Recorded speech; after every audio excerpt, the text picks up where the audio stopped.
맥 입문자 많겠지? 열심히 만들었다. 내일 올려야지. 아 뭐야.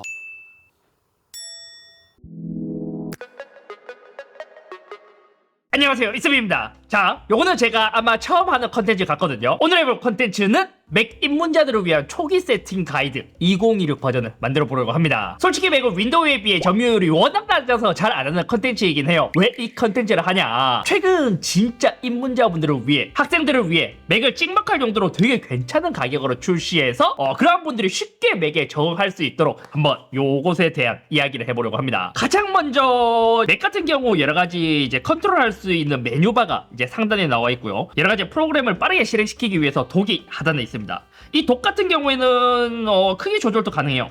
요것도 여기 나와 있는 요 바 있잖아요. 요거를 이렇게 드래그를 하면 크기 조절을 할 수 있습니다. 나는 이 독도 거슬리는데요. 쓸 때만 나오는 게 좋은데요. 하시는 분들은 오른쪽 클릭해서 독 설정으로 가면 여기서 여러가지 설정할 수 있습니다. 이 화면에서 독 위치 왼쪽 오른쪽 하단도 할 수 있지만 요것도 자동으로 독 가리기와 보기 요거를 하잖아요. 그러면 자동으로 숨겨졌다가 하단으로 가면 다시 이렇게 독이 올라옵니다. 다음으로는 스페이스바 활용입니다. 맥에서는 스페이스바로 누르잖아요. 그러면 미리 보기가 켜집니다. 이 미리 보기도 되게 좋은 게 뭐냐, 웬만한 파일들은 프로그램을 설치하지 않아도 이 미리 보기로 볼 수 있어요. 사진에서 스페이스바로 누르면 바로 미리 보기로 해서 이렇게 이제 나오고요. PDF 프로그램이 없어도 돼요. 그냥 스페이스바로 누르면 그냥 바로 이렇게 PDF 파일을 볼 수 있습니다. 영상도 꽤 생각보다 좋은 게 뭐냐면, 원래 영상을 뭐 자르고 붙이게 한다면 이것도 프로그램을 좀 설치해야 되잖아요. 근데 맥에서는 아이폰 사용하는 것처럼 왼쪽에 있는 버튼을 누르면 이렇게 나오고, 여기서 쉽게 길이 조절해서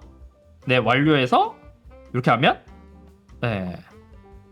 자르는 거 되게 쉽게 가능해요. 여기서도 이제 STL이라는 3D 프린터를 이용할 때 쓰는 파일이 있습니다. 이것도 원래는 뷰어를 설치해야 되거든요. 근데 맥에서는 스페이스를 누르면 미리 보기로 바로 켜지고 이렇게 바로 볼 수 있습니다. 물론 여기서도 안 보이는 파일이 있기는 해요. 근데 웬만한 파일들은 스페이스바로 누르면 미리 보기로 거의 다 보인다. 다음으로는 스포트라이트입니다. 맥에서는 커맨드 스페이스 누르면 스포트라이트라고 나오는데, 맥에 있는 모든 것을 검색할 수 있는 도구라고 생각하면 돼요. 예를 들어서 뭐 파일 검색이라든지 메모라든지 앱을 실행시키거나 이런 거를 모두 다 할 수 있습니다. 예를 들어서 메모 이렇게 하면 바로 메모가 검색되고, 엔터를 누르면 이제 프로그램이 실행되고요. 사진 이렇게 검색하면 바로 사진첩이 열리고요. 환율이나 인치 이런 것도 간단하게 변환 가능합니다. 예를 들어서 1399달러가 얼마야? 대략 한 210만원 정도 이렇게 표시가 되고, 4인치 이렇게 하면 0.1m. 저는 이제 계산기도 사실 열지 않거든요. 맥에서도 그냥 스포트라이트에서 이렇게 해서 더하기 이렇게 이런 것도 계산이 되고요. 스포트라이트에 적용하게 된다면 맥에서 굉장히 편합니다. 다음으로는 요 터치패드. 요거를 맥에서는 정식 명칭이 트랙패드예요. 요게 엄청 디테일한 작업을 할 때는 마우스를 써야 하지만 웬만큼은 마우스를 대체할 정도로 요거에 적응되면 되게 편하거든요. 얘 같은 경우에는 기본적으로 이제 그냥 쓰면 되는데, 제가 추천드리는 방법 중에 하나가 뭐냐면,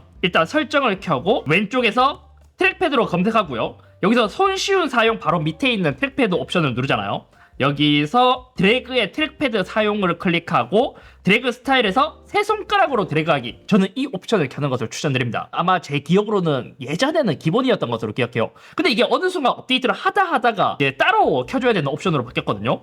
얘가 되면 되게 좋은 게 뭐냐면, 원래 기본적으로 이제 창을 제어할 때는 한번 클릭해서 이렇게 드래그를 해야 되잖아요. 근데 이 옵션을 켜게 된다면 그냥 세 손가락으로 창을 잡고 움직일 수 있습니다. 이게 생각보다 되게 편해요. 그냥 클릭하지 않고 그냥 세 손가락 올려두고 창을 이렇게 옮길 수 있는 거죠. 또 이제 맥 같은 경우에는 또 스크롤이 윈도우랑은 반대입니다. 이게 적응이 조금 어려울 수도 있잖아요. 설정 트랙패드로 가서 이게 자연스러운 스크롤을 끄면 윈도우처럼 이렇게 스크롤 할 수 있어요. 이거는 마우스도 동일하게 바꿀 수 있어요. 다음으로 소소한 팁을 몇 개 드리자면, 먼저 이제 맥 같은 경우에는 아이폰과 마찬가지로 전원을 끄지 않아도 됩니다. 간혹 윈도우 노트북이나 데스크탑은 전원을 끄지 않으면 절전 모드로 들어가서 배터리가 조금 더 소모되기도 하거나 그런 케이스가 있는데, 맥은 전원 안 꺼도 돼요. 저는 맥북을 쓰면서 전원 끈 적 한 번씩 그냥 모든 걸 껐다 켰다 그때 할 때 빼고는 전원을 끈 적은 거의 없습니다. 맥 같은 경우에는 기본적으로 슬립 모드를 잠자기라고 표현합니다. 그냥 뚜껑을 닫으면 잠자기로 가는 거예요. 그리고 다시 열면 잠자기가 깨어나게 되는 거고요. 이 잠자기도 굳이 누를 필요 없이 그냥 화면을 닫으면 잠자기가 돼요. 그리고 이번에 맥에서 배터리 충전량을 제한할 수 있는 기능이 생겼거든요. 설정 배터리에 들어가서 충전 옆에 있는 I 표시를 누르면 이렇게 충전 한도를 제한하거나 최적화된 배터리 충전을 쓸 수 있어서 배터리를 관리하면서 쓸 수 있습니다. 그리고 또 이제 맥을 사용할 때 클램쉘 모드라는 게 있습니다. 그 클램쉘 모드가 뭐냐면 이 맥북을 닫았을 때 조개처럼 닫힌다 해서 클램쉘 모드라고 하거든요. 이것도 어떻게 사용하냐면 밖에 들고 다닐 때는 얘를 들고 다니면서 맥북, 그 노트북처럼 사용하고 집에 왔을 때는 이제 좀 고정된 장소이다 보니까 이 맥북 화면만 보고 작업하기에는 조금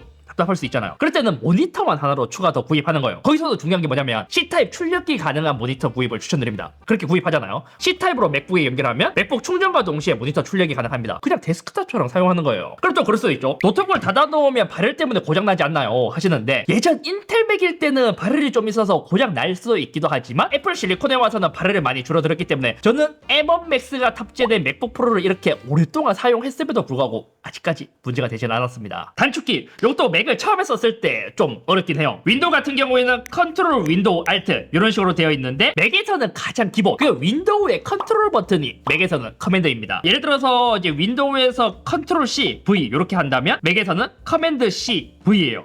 이렇게 좀 이제 바꿔져 있는 게 되게 많습니다. 이게 진짜 적응이 안 되잖아요. 그럼 바꾸는 것도 가능해요. 설정 키보드에 들어가서 키보드 단축키에 들어가서 보조키로 간 다음에 여기 커맨드를 컨트롤로 바꾸고 컨트롤을 커맨드로 바꾸면 윈도우와 동일하게 사용 가능합니다. 근데 이것도 처음에는 적응이 좀 어려울 수 있거든요. 근데 하다 보면 오히려 커맨드가 편할 때가 되게 많아갖고 저는 웬만하면 맥에서는 이렇게 이제 의도한 대로 쓰는 게 가장 좋았다. 요 개념까지만 알면 사용하는 단축키는 거의 비슷해요. 윈도우에서 창을 닫을 땐 컨트롤 W 누르면 창이 닫히고 컨트롤 Q로 누르면 프로그램이 닫히잖아요. 맥에서는 아까 컨트롤이 커맨드로 바뀌었다고 이야기한 것처럼 커맨드 W 누르면 창이 닫힙니다. 그리고 커맨드 Q로 누르면 프로그램이 닫히고요. 캡처도 쉽습니다. 커맨드 Shift 3번을 누르면 전체 화면 캡처가 되고요. 커맨드 Shift 3 바로 옆에 있는 4를 누르면 부분적으로 이렇게 캡처를 할 수 있습니다. 그리고 커맨드 Shift 5를 누르면 이렇게 이제 창을 이렇게 할 수 있는 캡처 도구가 나와서 이런 식으로도 할 수 있다. 저는 가장 많이 사용한 게 전체 화면 캡처보다도 커맨드 Shift 4번을 해서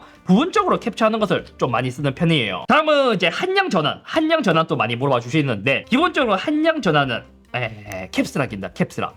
캡스락을 누르면 지금 이제 오른쪽 위에 보잖아요. 그러면 한영 전환이 되고 그럼 또 그럴 수 있어요. 대문자를 어떻게 하나요? 대문자는 캡스락을 꾹 누르면 됩니다. Shift 캡스락을 누르면 간단하게 전환돼요. 자, 이렇게 했다가 Shift 캡스락 누르면 대문자 전환. Shift 캡스락 누르면 이렇게 이런 식으로 활용할 수 있습니다. 그리고 맥북에서 또 이제 이모지도 많이 쓰시는 분들이 있는데 이모지를 쓰시는 분들은 이제 지구본이 이제 펑션 키거든요. 요거 누르면 이모지 창이 나옵니다. 그리고 또 이제 예전에는 맥에서 이제 창 조절하는 게 없었습니다. 윈도우는 진짜 오랜 전부터 이제 자동으로 뭐 왼쪽에 붙이거나 오른쪽에 붙이거나 창 조절이 있었잖아요. 맥은 이게 최근에서야 기본 기능으로 들어왔어요. 그래서 얘를 이제 왼쪽으로 당기면 이런 식으로 정렬되고 오른쪽으로 당기면 반 정렬되고 위로 하면 전체 화면 되고 이게 이제 기본 기능으로 되었다. 이것도 이제 단축키로도 가능합니다. 이거는 지구본 컨트롤 왼쪽 오른쪽 아래 위 여기서 Shift를 누르잖아요. 그러면 이것도 이렇게 정렬을 해줍니다. 이런 식으로 쓸 수 있다. 또 맥에서는 파일을 실행시킬 때도 좀 달라요. 윈도우는 그냥 엔터로 누르면 그 프로그램 실행이잖아요. 맥에서는 엔터로 누르면 그냥 이름 바꾸기입니다. 그러면 실행을 어떻게 하냐? 사실 맥에서는 그냥 더블 클릭해서 이렇게 실행하는 게 가장 간편하기도 하거든요. 이것도 단축키로 한다면 커맨드 아래로 누르면 되긴 하지만 저는 아직까지 이거는 적응이 잘 안 돼서 더블 클릭해서 실행하는 게 가장 좋더라고요. 자, 그러고 나서 다음으로는 아이폰이나 아이패드를 사용한다면 이 연동하는 것을 강추드립니다. 요즘도 윈도우가 많이 좋아지긴 했지만 그래도 아직까지는 맥이 되게 간편하고 더 좋긴 해요. 예를 들어서 이게 애플에서 연동하는 방법은 굉장히 쉽습니다. 사실 처음에 맥북을 구입하고 나서 로그인 초기 세팅을 할 때 내 애플 계정에 넣으면 내가 갖고 있는 것들과 동기화가 되거든요. 이것도 예전에는 아이클라우드를 잘못 건드려서 사진이 날아가는 케이스가 많기도 했었지만 요즘은 버그나 이런 게 많이 고쳐져서인지 저는 아직까지 뭐 사진이 다 날아가거나 그러한 케이스는 없었습니다. 물론 조심하는 건 좋아요. 혹시 모르니까요. 만약 그게 문제가 된다면 사진은 동기화를 안 해도 돼요. 근데 이제 동기화를 하면 되게 좋죠. 내가 아이폰으로 사진을 찍고 나서 내가 맥북을 딱 열었어요. 그러면 여기서 사진에 딱 들어가잖아요. 그러면 아이폰에 있는 사진첩과 완전히 동일하게 사용할 수 있습니다. 그러면 기존에 뭐 퀵쉐어나 에어드롭이나 이런 걸로 보내야 했지만 이렇게 동기화를 해놓으면 쉽게 이거를 보고 뺄 수도 있고요. 그리고 메모 같은 경우에도 아이클라우드로 해놓으면 요 맥에서도 간단하게 볼 수 있고 특히 제가 제일 좋은 게 뭐냐면 전화입니다. 전화. 집에 들어와서 핸드폰 안 봐도 돼요. 뭐 내 연락처에 전화번호가 있잖아요. 그러면 얘를 그냥 맥으로 바로 전화 걸어도 돼요. 자, 페이스타임 음성 통화라고 나오면서 잘 들리시죠? 잘 들립니다. 네, 이렇게도 할 수 있고 페이스타임도 바로 가능해요. 이 페이스타임으로 걸면 내가 일을 하면서 상대방과 뭔가 이제 얼굴을 보면서 연락을 하고 싶다. 그럼 페이스타임으로 이렇게 가능합니다. 다른 거 한번 비춰주실 수 있어요? 아무거나. 네, 직접 얼굴 안 나오셔도 괜찮긴 한데요. 문자도 좋지 않아요? 문자. 내가 뭐 핸드폰에서 인증 문자나 이런 걸 받아야 되잖아요. 그냥 여기서 바로 들어옵니다. 하이요. 이것도 아이폰에 들어가면 완전 동일하게 되어 있습니다. 아이폰에서 봐도 아까 내가 맥에서 보낸 게 실시간으로 바로 동기화가 되기 때문에 이렇게 다 나와요. 디바이스는 다르지만 하나처럼 사용할 수 있는 게 이 애플의 연동성이다. 심지어 최근에 미러링도 가능해요. 미러링. 이게 아이폰 미러링으로 해서 실행을 시키면 자, 아이폰에서 잠금 해제로 가는데 잠금 해제하고 자, 미러링이 시작하잖아요. 그러면 아이폰에 있는 화면을 실시간으로 볼 수 있습니다. 그래서 여기서 이것도 완벽하진 않습니다. 분명히 딜레이가 좀 있기도 하지만 아이폰에 있는 이제 만약에 이렇게 연동이 안 되는 앱이다 다른 거를 급하게 봐야 된다. 근데 아이폰을 가지러 가기는 귀찮아. 그러면 요 미러링으로 쉽게 컨트롤해서 뺄 수도 있고 넣을 수 있습니다. 파일을. 그리고 이제 또 네오 같은 경우에는 가장 엔트리 모델은 터치 아이디가 없어서 잠금 해제가 불가능합니다. 근데 이것도 이제 맥의 연속성 중에 하나거든요. 설정 왼쪽 상단에서 워치라고 치면 애플워치로 맥을 잠금 해제하도록 허용 요게 있거든요. 요거를 활용한다면 애플워치를 차고 있을 때 내가 맥북 네오에 가까이 다가간다. 맥스튜디오나 맥미니 같이 PC군에서도 쓴다. 그러면 애플워치를 착용하고 있는 상태에서 내 맥에 다가간다. 그러면 자동으로 잠금을 해제해주는 기능 요것도 있습니다. 대신 얘가 근처에 있으면 자동으로 열리기 때문에 좀 보안에 민감하다면 요거를 끄고 비밀번호를 입력하는 게 더 좋긴 해요. 연동성은 처음에 한 이 정도만 사용하고 나머지는 차차 이렇게 써가면 예전부터 왜 아이폰이랑 맥이랑 쓰면 되게 궁합이 좋은지 요게 이해가 되실 거예요. 자, 다음으로 넘어가서는 이제 추천 앱도 조금 이제 알려드리려고 하거든요. 참고로 저는 기본적으로 이제 추천 프로그램은 거의 무료 앱 위주로 좀 설명을 해드릴 거예요. 왜냐면 어차피 맥북 네오나 맥을 입문하시는 분들이 또 유료 앱을 쓰기에는 또 부담이 될 수 있잖아요. 무료 앱 위주로 제가 써본 것 중에서 좀 좋은 것들을 좀 추천드리려고 해요. 가장 먼저 맥에서 쓰는 플레이어입니다. 웬만한 건 아까 말했다시피 미리 보기로 가능하기도 하지만 또 동영상 플레이어를 전문적으로 필요하신 분들은 IINA라고 구글에 검색하면 바로 나옵니다. 여기서 들어가면 또 맥에서도 프로그램 설치하는 방식이 두 가지가 있습니다. 첫 번째는 이제 핸드폰처럼 앱스토어에서 설치하는 방식, 또 하나는 웹에서 바로 받아서 설치하는 방식이 있어요. 이거는 그냥 다운로드 하면 됩니다. 또 맥은 또 설치 방식이 되게 재밌는 게 뭐냐면 아까 말했다시피 맥 같은 경우는 어플리케이션 여기에 프로그램이 들어가는 방식입니다. 이거를 세 손가락으로 이렇게 이제 드래그해서 넣으면 프로그램이 설치된 거예요. 그래서 응용 프로그램에 들어가면 바로 설치된 모습을 볼 수 있죠. 이렇게 하면 맥 유저들이 가장 많이 쓰고 가장 가볍고 좋은 프로그램에서 요거는 하나쯤은 설치해두면 좋기는 해요. 다음은 기본적으로 압축하고 해제할 수도 있기도 하지만 조금 성능이 아쉬울 때가 있단 말이에요. 맥 유저들이 아마 가장 많이 쓰는 기본 프로그램이 뭐냐면 케카라는 프로그램입니다. 그래서 이것도 인터넷에서 검색을 하고요. 얘도 맥 앱스토어에서 다운받으라고 하지만 얘가 맥 앱스토어에 들어가면 이게 뭐 수수료나 여러 가지 문제 때문에 그리고 또 후원을 받아야 또 개발을 많이 하잖아요. 그래서 얘는 유료이고요. 맥 앱스토어에서 다운로드 하기 말고 밑에 보면 다운로드 1.6.1이 있습니다. 요거를 클릭하면 무료 버전을 다운받을 수 있어요. 클릭해서 아까 말한 대로 응용 프로그램에 그냥 드래그만 해주면 설치가 됩니다. 자, 이렇게 실행을 한번 하고 나면 자, 이렇게 압축 방법이나 여러 가지를 설정할 수 있는데 요거를 뭐 따로 크게 건드릴 거 없어요. 보통은 이제 집으로 많이 하기 때문에 이렇게 하면 됩니다. 자, 이제 파인더에 들어간 다음에 여기서 자, 오른쪽 클릭해서 케카로 압축하기, 압축 풀기 있죠? 이런 식으로 그냥 하면 돼요. 자, 이렇게 해서 아카이브 2 하면 빠르게 압축을 할 수 있고 압축을 풀 수 있습니다. 아마 맥 사용자분들이 가장 많이 사용하는 게 이 프로그램일 거예요. 자, 다음은 맥 콘택트입니다. 이것도 구글에서 치면 이제 개인 개발자분이 이제 만드신 거거든요. 이게 뭐냐면 이게 특히 많이들 이야기가 나왔던 건데 맥에서 파일을 저장한 걸 윈도우로 보내면 항상 이게 깨져서 나올 때가 있습니다. 이게 자소분리 현상이라고 해서 대학생분들이나 과제를 제출하거나 할 때 이제 이게 깨져서 보이는 케이스가 있어서 그거를 해결해 줄 수 있는 프로그램으로 보면 됩니다. 그냥 다운을 바로 하면 되고요. 처음에 이렇게 로제타라는 걸 설치하라고 나올 때가 있거든요. 이건 앱이 인텔 칩이 들어간 맥용으로 개발된 건데 애플 실리콘 맥에서 쓸 수 있게 변환해주는 거라서 그냥 설치해주면 돼요. 또 이제 인터넷에서 다운받았을 때 이렇게 나오는 케이스가 있습니다. 설치를 좀 거부한다 이럴 때는 설정에 들어간 다음에 여기서 개인정보 보호 및 보안으로 가고요. 이것도 가장 하단으로 이동하면 자, 보안에서 맥을 보호하기 위해 콘택트를 찾아냈습니다. 그래도 열기 요거를 하면 새로운 옵션이 생기면서 실행할 수 있습니다. 물론 요거는 조심해야 돼요. 진짜 이제 문제될 수 있는 프로그램이 있다 보니까 안심할 수 있는 것만 이렇게 하고요. 여기서 앱이 설치된 다음에는 파일을 보내기 전에 아까 받았던 뭐 집 같은 거 있잖아요. 이런 거 딱 드래그하면 자동으로 이게 설정이 됩니다. 그래서 이 다음에 파일을 보내면 윈도우에서도 깨지지 않고 볼 수 있습니다. 파일이 바뀌거나 하는 거 없이 그냥 자소분리 현상만 해결된 채로 그냥 이렇게 저장이 된다. 요거는 제가 앱스토어에서 설치한 앱이거든요. 이게 뭐냐면 맥북이나 노트북을 켜놨을 때 화면이 나는 오랫동안 켜두고 싶은데 화면이 자동으로 꺼지거나 잠자기로 갈 때가 있잖아요. 그것을 해결해주는 앱입니다. 이것도 사실 여러 가지 앱이 있기도 하지만 아마 얘가 무료 앱일 거예요. 대신 무료인 만큼 업데이트가 자주 일어나진 않는다. 그냥 이렇게 이제 실행을 하면 켤 수가 있고요.